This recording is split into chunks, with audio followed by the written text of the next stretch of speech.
যুক্তরাষ্ট্রে বসবাসকারী অবৈধ বা অনিবন্ধিত অভিবাসীদের কিউবার গুয়েতানামো বে এলাকায় একটি আটক কেন্দ্রে সরিয়ে নেওয়ার কাজ ৩০ দিনের মধ্যে শুরু করার আশা করছে মার্কিন সরকার। যুক্তরাষ্ট্রের সরকারের সীমান্ত যার টম হোম্যানের বরাতে ওয়াশিংটন পোস্ট এই তথ্য জানিয়েছে। সর্বপ্রথম গত বুধবার মার্কিন প্রেসিডেন্ট ডোনাল্ড ট্রাম্প অবৈধ অভিবাসীদের গুয়েতানামো বের আটক কেন্দ্রে সরিয়ে নেওয়ার বিষয়ে ঘোষণা দেন। ওয়াশিংটন পোস্টকে হোম্যান বলেন, আশা করি ৩০ দিনের মধ্যে আমরা লোকজনকে সেখানে সরিয়ে নেওয়ার চেষ্টা করব। হোম্যান আরও বলেন, সামনের সপ্তাহগুলোতে তিনি গুয়াতানামো বেতে অবস্থিত মার্কিন নৌঘাঁটি ভ্রমণ করার পরিকল্পনা করছেন। নির্মাণাধীন আটক কেন্দ্রটি দেখার জন্য এই সফর করবেন তিনি। ট্রাম্প বলেছেন, ওই কেন্দ্রে ৩০,০০০-এর মতো অভিবাসন প্রত্যাশীকে আটক রাখা সম্ভব। তবে হোম্যানের বক্তব্যের বরাতে ওয়াশিংটন পোস্ট বলেছে, অল্প সংখ্যক অবৈধ অভিবাসীকে দিয়ে আটক কেন্দ্রটির যাত্রা শুরু হতে পারে।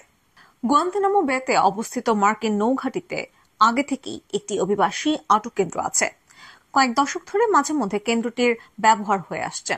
সাগর থেকে আটক হওয়া হাইতি ও কিউবার নাগরিকদের রাখার জন্য এটি ব্যবহার করা হয়। তবে কেন্দ্রটি যুক্তরাষ্ট্রের ভাষায় সন্দেহভাজন বিদেশি সন্ত্রাসীদের আটকে রাখার জন্য তৈরি উচ্চ নিরাপত্তা সম্পন্ন কুখ্যাত মার্কিন কারাগার থেকে আলাদা।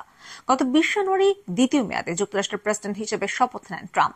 অভিষেক অনুষ্ঠানে দেয়া ভাষণে অভিবাসীদের বিরুদ্ধে কঠোর পদক্ষেপ নেওয়ার ঘোষণা দেন তিনি। বলেন, যুক্তরাষ্ট্রে অবৈধভাবে প্রবেশ বন্ধ করে দেবেন তিনি। অবৈধ অভিবাসীদের অপরাধী হিসেবে বর্ণনা করে ট্রাম্প বলেন, যুক্তরাষ্ট্রে থাকা এমন লাখো অভিবাসীকে ফেরত পাঠানো হবে। একই সঙ্গে ট্রাম্প জন্মসূত্রে নাগরিকত্ব নিয়ে যুক্তরাষ্ট্রে বিদ্যমান নিয়মকানুন পরিবর্তন আনার কথা জানান।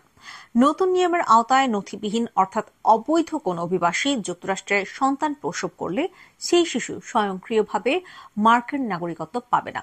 সম্প্রতি এ সংক্রান্ত একটি নির্বাহী আদেশেও সই করেছেন তিনি।